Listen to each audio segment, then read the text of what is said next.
اسلام کا میلاد مناتا تھا پورا سال اپنی پاک کمائی میں سے کچھ نہ کچھ حصہ جمع کرتا. جو ہی سال آتا ربیع الاول کا مہینہ آتا پھر خوب اہتمام کے ساتھ نبی کے نام کا میلاد مناتا.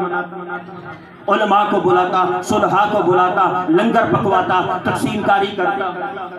اس کا ایک بیٹا اور ایک بیوی تھی بس, اور اس کی بیوی بھی بہت نیک تھی جو اس نیک کام میں اس کے ساتھ تعاون کیا کرتی تھی, بڑا تعاون کرتی تھی اس کار خیر کے اندر. اس کی بیوی کا انتقال ہو جاتا ہے لیکن اس شخص کی ربیع الاول کے مہینے میں میلاد منانے میں فرق نہیں آیا, ویسے ہی میلاد مناتا رہا.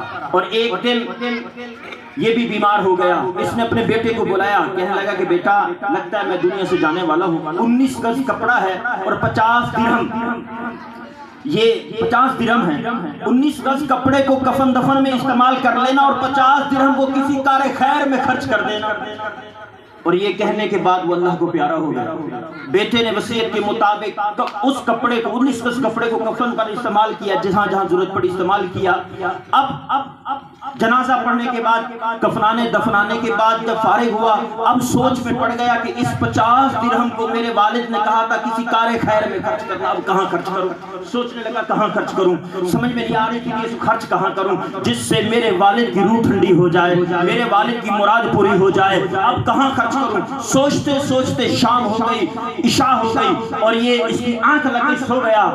اب یہ سویا تھا, قسمت انگڑائی لے کر جاگ اٹھی. خواب کے اندر دیکھتا ہے کہ قیامت برپا ہے, نفسا نفسی کا عالم ہے, جنتیوں کو جنت میں داخل کیا جا رہا ہے, جہنمیوں کو جہنم کے اندر داخل کیا جا رہا ہے, جنتیوں کو جنت کے اندر داخل کیا جا رہا ہے. یہ دیکھتا ہے اور حکم ہوتا ہے اس کو بھی جنت میں داخل کر دو. اب یہ نوجوان پہلی جنت میں داخل ہوتا ہے, پھر دوسری میں, پھر تیسری میں, پھر چوتھی میں, پھر پانچویں میں, پھر چھٹی میں, پھر ساتویں میں. جب 8ویں جنت کے دروازے پر پہنچتا ہے تو جنت کا جو رضوان ہے, جو جنت کا دروگا ہے, اسے روک لیتا ہے کہ آپ اندر نہیں جا سکتے, کیونکہ یہ 8ویں جنت ان لوگوں کے لیے جو نبی کے نام کا میلاد مناتے ہیں. یہ جنت ان لوگوں کے لیے جو نبی کے نام کا میلاد مناتے ہیں. اللہ اکبر. وہ نوجوان سمجھ گیا میرا والد تو بڑے شوق کے ساتھ, بڑے شوق کے ساتھ, بڑی عقیدت کے ساتھ, بڑی محبت کے ساتھ اپنے نبی کا میلاد مناتا, ضرور میرا والد اسی جنت میں ہوگا. اب یہی سوچ رہا تھا, حکم آیا کہ اس کے والدین اس سے ملنا چاہتے ہیں, اس کو ملوا دو, داخل کر. اب یہ بندہ جو ہے جنت 8ویں جنت کے اندر داخل ہو گیا.